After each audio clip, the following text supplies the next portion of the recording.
Heydər Əliyev zirvəsi mənim şəxsi fikrimə görə hələ fəth edilməyib.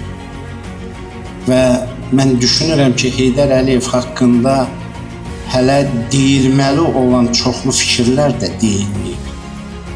Mən həm də düşünürəm və əminəm ki, Heydər Əliyev haqqında ən dəyərli kitablar da hələ yazılmayıb.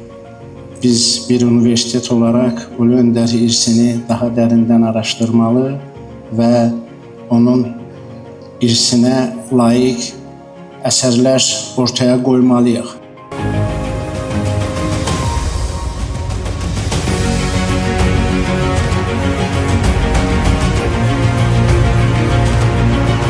Heydər Əliyev sonra neft pambığımız 1 milyon tona çarptı.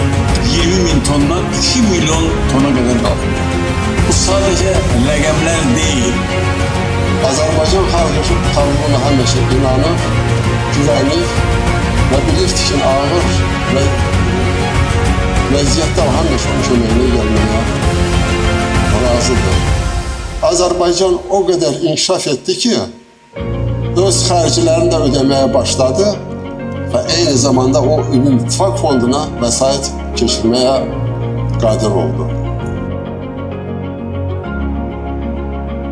Heydər Əliyev elə bir şəxsiyyətdir ki, Heydər Əliyev haqqında çoxlu əsərlər yazılıb, filmlər çəkilib, tədqiqatlar aparılıb.